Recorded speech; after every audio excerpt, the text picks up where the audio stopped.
offer two answers to the question. The church is for saints, and the church is for sinners. And I want us to dig deeper. Don't get crazy. Just let's dig deeper so we can answer the question. Who's the church for? If you notice, verse 1 says, in those days when the number of disciples was increasing. There it is right there. We see the first answer. Disciples. A disciple is someone who is a pupil. Not in the sense of someone who's just learning for the first time. Oh no.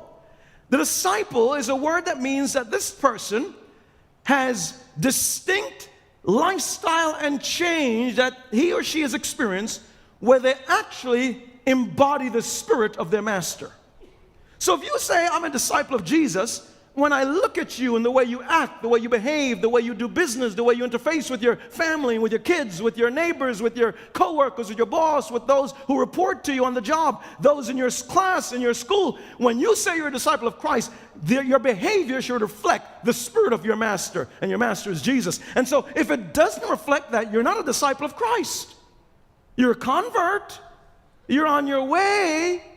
You're growing to become more like Jesus, but you haven't arrived yet to that status that says, I'm a disciple. I evidence a disciplined lifestyle that reflects Jesus as my master. Who's the church for?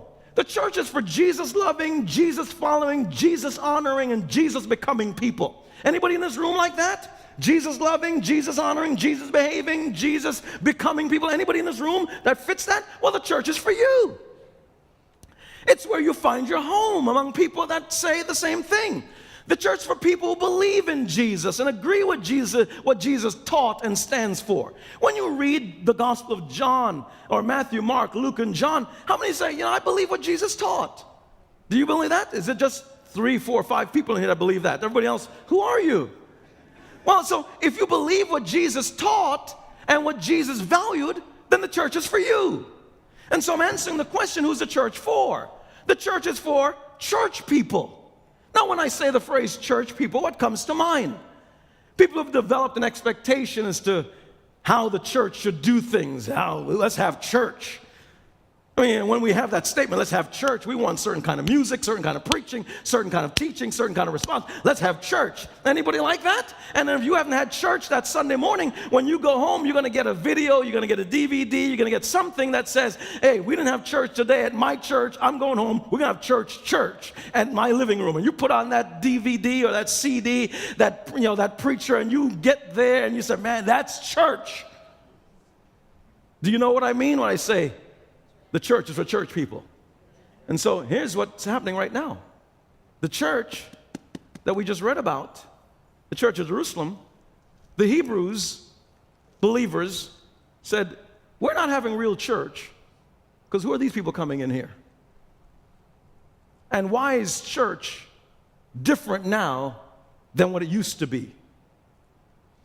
They're changing our church. And I don't know if I want that. Now we have to become sensitive to Greek culture. Greek culture in the church? We're people that were Hebrew in ethnicity. Hebrew in terms of background.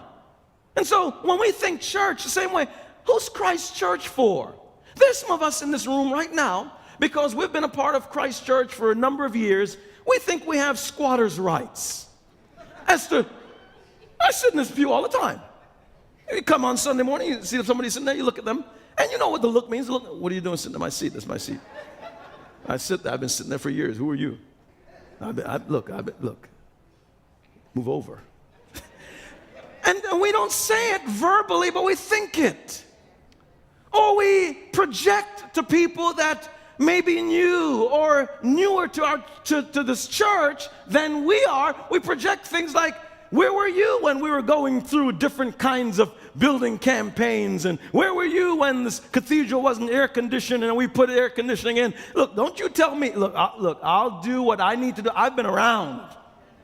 And what we do when we say that or think that, what we're saying is that the church is for us, but not for anybody else. And it's very, very detrimental to the life of the church when we think that, project that, or believe it. We don't have any squatters' rights. You don't have any squatters' rights. I don't have any squatters' rights. He said, I thought you had squatters' rights. Who told you I had squatters' rights?